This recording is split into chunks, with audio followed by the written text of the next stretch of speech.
ទាំងពីរក្រុមតែម្ដងបាទចាំមើលបាទព្រោះដោយសារមានការផ្លាស់ប្ដូរជាមួយនឹង role ក៏ដូចជាកីឡាករ2នាក់2រូបផងដែរចេញពីខាង Vigor Apex ចាំមើលតម្រង់នៅក្នុងការលេងពេលដែលផ្លាស់ប្ដូរហ្នឹងអាចទៅជាយ៉ាងណាយ៉ាងណីបាទចឹងអែមយកតែមែនតែនចាំមើលទៅជាយ៉ាងណាផងដែរបាទសម្រាប់គូទាំងពីរបាទស្វាគមន៍អ្នកនេះមកកាន់កាប់គួរជំនួបចុងក្រោយនៃវគ្គ Regular Season របស់យើងដូចគ្នាផងដែរជំនួបជួបគ្នារវាង Queen Phoenix នឹងត្រូវប៉ះគ្នាជាមួយនឹងក្រុមកំពុងតឡើងដៃ Vigor Apex បាទ D7 យក map ឃើញជាមួយនឹង Fa កំពុងតែចង់ធ្វើអ្វីម្យ៉ាងហើយជាមួយនឹង Fa អើយ D7 នៅចិត្តនោះណាប្រយ័ត្នប្រយែងបាទយ៉ាងណាមិញជាមួយនឹងរ៉ាលេម៉ាចង់ដេញគក់ជាមួយនឹងរ៉ាអត់បញ្ហាទេមើល1 2 3 ឆាប់លួចបានឬបានអត់បាននោះទេជាមួយ D7 តែណាមិញជាមួយនឹង Fa លោតវាយវិញយកតែម្ដង Spell Flicker ឬ Flicker ជាមួយ D7 Flicker ដេញវាយមកលេម៉ាបងកុំចេះតាហ៊ានណាលោកបង D7 បាទមកអត់បាត់ទាំងវើបាត់បងជាមួយនឹងខៀលហើយចាយ Flick ទៀតបាទអូចំណេញខ្លាំងមែនទែនបាទលេងចាក់មួយលេងផងខ្លួនហើយលេងចង់ clear lane លេង off flicker បាទតែ clear lane គេខាងក្រោមបាទ Empalem បាទលេងគាត់យក attribute tank យកតែម្ដងបាទដើម្បី front line ហៀលតាក៏តែងដូចគ្នាផងដែរតែងារមើលជាមួយ team 5 តទេលេម៉ាចុះឈានមួយដើម្បីស៊ីកែអ៊ុំពងឆឹងបាទបានមួយខៀនមកវិញពី D7 ស្ដាកិត្តិយសបាទបន្ទោគៀល1 ទល់នឹង 1 ទេអត់បញ្ហាប៉ុន្តែរៀងពិបាកនៅក្នុងការចង់ចេញ map ដើម្បីមក clear ជាមួយនឹង minion បន្តិចបាទចេញពី Sophia ព្រោះដោយសារគេមានជាមួយនឹង Hellcurt បាទអញ្ចឹងគេរៀងដាក់សម្ពាធនៅដើមម៉ោងផងដែរបាទសាដូធ្វើការផោកក៏ដូចជាធ្វើការបិទ lane ទៅលើ Vinny ផងដែរបាទអូយឈឺអត់បញ្ហាអូយVinny អូយតែ mid lane D7 ដេញចាក់ជាមួយនឹង Sophia low បាត់ហើយ Sophia តំ level 3ទេលេម៉ានៅរៀងឆ្ងាយទីដែរមិញ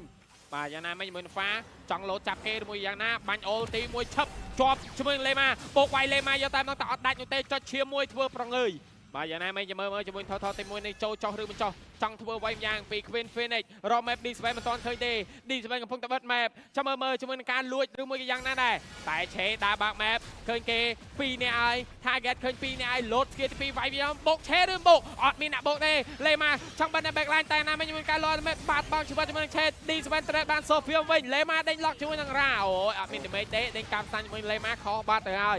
បាទ Team 5 trade kill ម្នាក់មក kill ទេតែបាត់បង់ជាមួយនឹង Sophia បាទ total ទី1បាទ secure ទៅបានខាង Vigor Apex បាទអូ Sky Piercer first item តែម្ដងមកចេញពី Ra បាទពួកគាត់គឺជាអ្នក carry D7 ដេញចាប់ជាមួយ Sophia អស់ជាមួយនឹង Flick មួយដែរបាទអូយមិនមិនសិនជា D7 គាត់យក spell ក៏អាចនឹងបាត់បង់តែ Sophia វាយវិញយកតែទៅរ៉ាកាចមែន D7 កាហ្វេក្នុងការចាក់ស្គីទី2លេខគ្នាប៉ុណ្ណាហេបាទថ្ងៃនេះគឺ Queen Phoenix ដឹងញ៉ាំអីខោឲ្យបាទដូចតម្រង់កាចអូយ double kill ចូលទៅលើលេម៉ាបាទអូយតែ Sophie off flick ណាណៃគឺចឹងអាចនឹងហានិភ័យផ D7 ដែរបាទព្រោះដោយសារ flick cooldown នៅសល់រៀងយូរដែរបាទ90 second បាទរៀងពិបាកលេងតិចសម្រាប់ Sophia បាទព្រោះដោយសារ D7 គាត់តែងតែធ្វើការបាត់ map ចាំតែពេលដែរ Sophia គាត់ចេញជាមួយនឹង map ដើម្បី clear ជាមួយនឹង minion គាត់ធ្វើការ lock បាទលៀម D7 បាទលេម៉ាអូយលេម៉ាខ្ញុំតាម D7 សុតយកតែម្ដងបងតើអើយបាទទៅណាក៏លេម៉ាតាមដែរ D7 ចង់ធ្វើអីក៏ធ្វើមិនចេញនោះដែរលៀម expert in lane ឆេក៏ដូចជា link កាក់ lane រៀងខ្លួនបាទលេម៉ាដើររក map យកមកអត់មានឯណាបិទប្រែតបិទអីលេម៉ាគេទិញពូលភ្លើងមួយដើរតាមឆ្លោះយកបាទយើងក៏លេងមើលជាមួយនឹង item បាទមិនទាន់ចេញជា item អីទេតែសម្រាប់សាដូបានចេញជាមួយនឹង Star លៀមសៃមកគ្រាប់ដូចគ្នាបាទអូបើយើងក៏លេងទៅមើល item ផ D7 ណៃកើចង់ទិញជាមួយនឹង Blade of Fantasy បាទចេញមកល្មម Blade of Fantasy first item សម្រាប់ Hellcurt របស់ D7 បាទប៉ុន្តែសម្រាប់ Vinny ចាញ់ go ទៅលើជាមួយនឹងសាដូច្រើនមែនទេបាទព្រោះដោយសារសាដូគាត់ធ្វើការកាក់ lane បាទអញ្ចឹងធ្វើឲ្យ Vinny ពិបាកនៅក្នុងការfarm មែនទេបាទ level 6ទល់នឹង level 7មាននេះមានដោយសារយកជាមួយនឹង Seal Turret ណងបាទ បាទបាទធ្វើការ clear minion ធម្មតាបាទសម្រាប់រ៉ាបាទ Sky Fisher ប៉ុន្តែមិនទាន់ លោត មាន ចាប់ជាប់មុខវាយតាមដល់ជាមួយការចាប់អត់អើយធូឡែនបាត់ហើយជាមួយនឹងហ្វាមានរឿងអីចាស់ជាមួយនឹងការ miss skill មកវិញដូចគ្នាដេញវាយយកតាមដល់ពីសមាជិករបស់រ៉ាពងប៉ាំងម៉ាំងប្រាវបាន kill ដេញវាយតទៀតលើលេម៉ា Sky Super លោតចូលខ្លួនលើរ៉ាកង់យកតាមដល់ double kill អញ trap ប្រគិតដែរមួយយ៉ាងណាងារមើលជាមួយនឹង Chase ដេញវាយជាមួយនឹង Sophia អត់ជាមួយនឹង Flicker SOD មកដល់ក៏អត់ចំដែរដេញបាញ់ដល់ពងឆឹងយកតាមដល់ជាមួយរបស់អាសរាឈឺយកតែមែនទេ អូយមិញ Sophia គាត់ flick ដែរតែ flick ខុសទិស បាទ បើសិនជាគាត់អាចនឹង flick មកចូលនៅក្នុង T2 the red អាចនឹងមានភាគរយរស់ដែរ ណង បាទតែយ៉ាងណាក៏ធ្វើបានល្អដែរក៏ដូចជាបន្ទុក kill 4ទល់នឹង5បានធ្វើការនាំមុខ 3.3k 3.6k go ហើយជា go មួយដែលច្រើននៅដើមម៉ោងបាទធ្វើការលួចជាមួយនឹង Popol Burst មួយទៀតចេញពី Sado បាទរៀងប្របានៅក្នុងការលេងដើមម៉ោងតិច ឆេអេហេឆេដាក់ sticker យកមួយតាណាលៀនដាក់គេមែនឆេបាទខ្ញុំវាយដែរអ្នកលៀនដាក់ខ្ញុំបាទនិយាយលេងទេភ្លាមការនៅមុខ 3k កន្លះពីសមាជិករបស់ Vigor Apex បាទ Shadow ក្រែកតេវាយមួយលេម៉ាមានរ៉ានៅចិត្តនោះបាញ់អល់មេបន្តអល់មេពី Sophia វិញដេញវាយលេម៉ាខ្ញុំមិនមែនជារឿងងាយស្រួលទេបាទតែភ្លាម T1 Trend នៅផ្លូវខាងក្រៅមានការយកពី Queen Phoenix ផងដែរ បាទមានការ trade ជាមួយនឹង T1 to red បាទ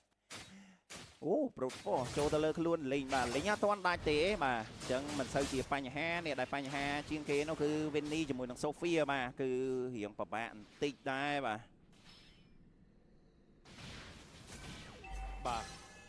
អញ្ចឹងចាំមើលភ្លាមចាក់អេហេបាទញ៉ាំចង្កេះមួយជាមួយ D7 លេម៉ាបាញ់ជើងជាប់ប៉ាំងជាមួយនឹង Dimate របស់រ៉ាឈឺយកតែតែជាប់ជាមួយនឹងការបន្តពងបាត់បង់ជាមួយនឹងការសាត់ដល់លើរ៉ាបាទ SOD ក៏ខុសដូចគ្នាប៉ុន្តែជាមួយនឹង Vene តែត្រូវខាងក្រៅមកវិញទេយ៉ាងណាមិញជាមួយនឹងការកាប់3តង់ពី Erland ដេញវាយមកវិញដូចគ្នាពីលេងដេញឈ្មោលយកតែម្ដងអត់មានអ្នកមាន Dimate បុកទេលេងយកទៅ online តាន់យកតែមែនតែ D7 ក៏មិនហ៊ានធ្វើអីនោះដែរអូការបើកជាមួយនឹង ultimate ដើម្បីមក save គ្នាទៅលើ Lema មិញហ្នឹងគឺល្អខ្លាំងមែនទែនចេញពី link បាទអេ Sophia ក្រៅកទេវាយមួយតូនពីរយកតែមួយ Shadow អេ Shadow អើយមួយមក Shadow បាទមួយទល់នឹង4ពងបាទថយយកតែម្ដងអស់កទេឡើយវាយមិនតនោះទេបាទធ្លាប់តលេងជាមួយនឹង Experience Land គឺរៀង aggressive អញ្ចឹងហ៎បាទTotal ទី3អាចនឹងប្រឡែងឲ្យហើយបាទ level 9ទល់នឹង level 11ពិបាកក្នុងការចូលចុច certify មួយដកថយវាយវិញយកតែម្ដងជាមួយ Shadow តែផុតកតេលទៀតហើយវាយហ្វាវាយវិញដែរមួយយ៉ាងណាតែរ៉ាកំដៅជាមួយនឹងការបាញ់ stand ស៊ីប៉ែមួយដូចគ្នាប៉ុន្តែលេងវាយនៅឆឹងដូចគ្នាខាងលើ D7 វាយមួយស្មើជាមួយយ៉ាងណា D7 ធ្វើឲ្យ Hello Happy Birthday Vinny ឆាប់ជាមួយនឹងការកាច់ប្រែតបូកវាយមួយស្មើយកតែម្ដងជាមួយ Vinny D7 Vinny អត់ដឹងទេភ្លាមជាមួយនឹងការចាក់មួយខតែថយវិញបាទហើយដេញចាក់បន្តទៀតដូចគ្នាជាមួយ D7 Pop Flicker ដកថយបាទទៅហើយអូយអត់តន់អត់ចិត្តទេជាមួយនឹង Erland មកជួយនេះតែអត់ទេមានជាមួយនឹង Lema ចាំ cover ដែរបាទបច្ចុប្បន្នការ 6000 ក៏បាទ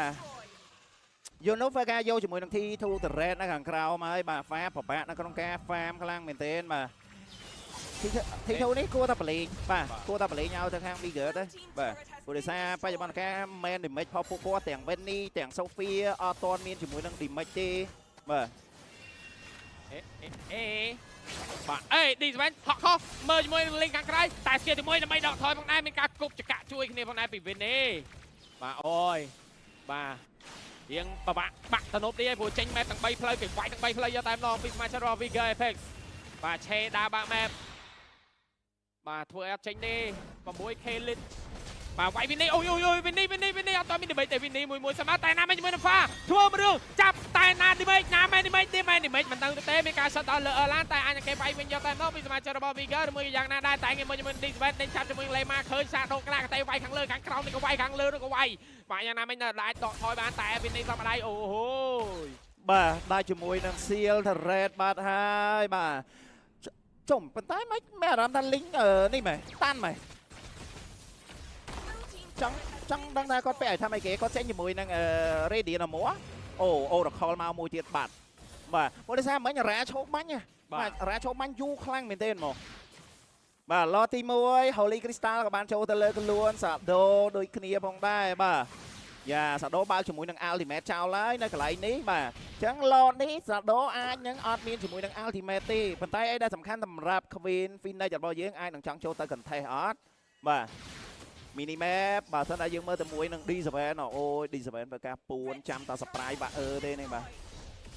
ប៉ាស្លូតសាដូក្រៅកតេវាយលើ fire យកតែមកមានរឿងចៃមួយវាយមួយទៅ3លេងចាប់ជើងមួយក៏អត់មាន follow up damage ដូចគ្នាប៉ុន្តែ lot មួយនេះ thriller ស្មាជិលរបស់ VG ផេកឆេ D7 បាត់ណែបចាក់ហុចបុកវាយយកតែមកបាត់ដល់2 hero ភ្លាមបាត់ហើយវេណេកំពុងតែធ្វើកាន់ទល់ល្វីសមួយដើរលួចផ្ទះខ្ទេចខ្ទីទៅខ្ទឹមលេងហើយវេណេ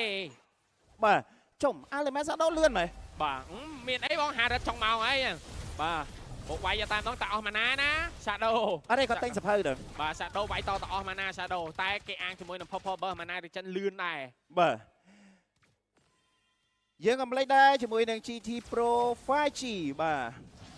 the first liquid cooling gaming phone ដំណើរការដោយមន្ទីរ chip D8400 Ultimate Gaming Chip 5.5 5G បាទអូយឈឺយ៉ាងណាមិញយើងសាដូក្រៅកទេវាយទៀតហើយសាដូអត់ខ្លាចគេទេ SOD ក៏ចំអ្នកក្រោយដែរហ៊ានមកឬមិនហ៊ានមកតែអត់ទេភ្លាមជាមួយនឹងការសម្រេចចិត្តដកថយវិញចាំលេងមួយឡតដូចគ្នាពី VG Apex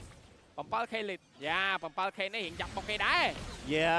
យ៉ាប់បុកដែរលោតចាំអើយដល់តនពីអឡានដៃលឿនយកតែមែនតែបិទប្រាជួយគ្នាពីទីស្វែនលោតវាយឬមិនវាយភ្លាមជាមួយនឹងឆេដើរបែប front line អស់ជាមួយនឹង ultimate ដែរជាមួយយ៉ាងណាជាមួយនឹងលេងតែឡើងណាមិញជាមួយនឹងឡតក៏មានការ free clear ពី Queen មកមកវេលទៀត T3 អញបាត់បង T3 Sophia បន្ត ultimate អត់បាន T3 នៅខាងលើនោះទេបាទបុយកាយតែវាយលេម៉ាដាក់បងម៉ែcover នេះចាប់ជើងចប់3បុកវាយយកតែមកទីរបស់ Vinny ឈឺយកតែរៀងទៅគួរសមបាត់បងជាមួយនឹង Link វិញទេបាទបើសិនជាមាន item ច្រើនយ៉ាងហ្នឹងអូដាច់ជាមួយនឹងនេះបាទខ្លាយទៅឆេ D7 ដេញចាប់បុកវាយ D7 វិញ D7 សំដៃ flick ក៏ដេញវាយយកតែមកជាមួយនឹង Vinny double kill ចូលខ្លួនទៅលើ Fa អាយ៉ាវាយជាមួយនឹង Shadow សក់កតេក្រាវាយមួយទៅទាំងពីរយកតែម្ដងអត់មាន damage follow up នោះទេភ្លាមជាមួយនឹង Shadow ក្រាកតេវាយវិញមែនទៅលើ Lema សមដៃតែម្ដង void killing spree ចុកលើ Shadow បាទចាក់ stand មួយចប់អូយដូចតនពេលវេលាដូចតនលឿនខ្លាំងមែនទេបាទសម្រាប់អឺឡានមួយហ្នឹងក៏ fast hand ណាបាទពេលដែលប៉ាធ្វើការជន់ទៅគាត់ដុច skill លឿនមែនទេបាទការនាំមកជាមួយនឹង 7000បាទជារឿងមួយដែលច្រើនគួរសមដែរបាទយើងក៏មិនភ្លេចដែរជាមួយនឹងកញ្ចប់គម្រោង Second AO Gamer បាទអ្នកទាំងគ្នាគ្រាន់តែភ្ជាប់ជាមួយនឹងគម្រោងនេះត្រឹមតែ$1កន្លះតែប៉ុណ្ណោះក្នុងមួយសប្តាហ៍បានទាំងពេជ្រក៏ដូចជាអ៊ីនធឺណិតផងដែរក្នុងកញ្ចប់តែមួយសម្រាប់ Gamer បាទរងចាំជាមួយនឹង damage របស់ Venny ក៏ដូចជា Sophia ផងដែរបាទបងបុកវាយត្រេះយកអត់មាន damage follow up ទេ Sophia នៅរៀងឆ្ងាយដែរតាំងណាមិញជាមួយនឹង Fa ក៏បាត់បង់ជីវិតដូចគ្នាអត់មានអ្នក cover គ្នានោះទេបាទ aggressive បាទ aggressive ខ្លាំងមែនទែនចេញពីសាដូបាទ 4-0 នៅក្នុងដៃផងដែររ៉ា4 kill បើសិនតែយើងទៅមាន stake ប្រហែលជា70-30 stake ដែរសម្រាប់រ៉ាបាទT3 Turret អាចនឹងដាច់អូយសាដូអត់វាយប៉មទេសាដូវាយប៉មស្មើតាមដៃតែម្ដងជាមួយនឹងការចងជើងតែមាន damage follow up ទេ Sophia អត់ ulti ដេញវាយយកតែម្ដងជាមួយនឹងសាដូ unstoppable សល់តែ Vinny មួយទេ Lema ចេញកាសៀ flame មកពីខាងក្រៅបាត់បង់ជីវិត3អ្នក4អ្នកបាត់ហើយសល់ Lema មកផឹប wipe out ជ័យជំនះនៅក្នុងវគ្គទី1បានទៅលើ Vigor ឬមួយយ៉ាងណាតែអត់ទាន់អស់ចិត្តទេ Farm CM defense ដាត់បាត់បង់ជីវិតបាត់ហើយធៀម game ទី1បានទៅលើVigor Apex បាទការផ្លាស់ប្ដូរ role បាទចេញពី Experience Land ទៅលេងជាមួយនឹង Goland សម្រាប់ Shadow នេះគឺ aggressive ខ្លាំងមែនទេបាទនិយាយទៅ Goland នេះអត់ចាំបាច់លេងក្រោយទេគេក្រាកតេលវាយ1 3 1 4យកមកបាទប៉ុន្តែតែសំខាន់ការលេងរបស់ខាង Queen Finish របស់យើងបាញ់មិញក៏យើងបានឃើញដែរបើសិនជាមាន damage គ្រប់គ្រាន់នៅក្នុងការលេងអាចនឹង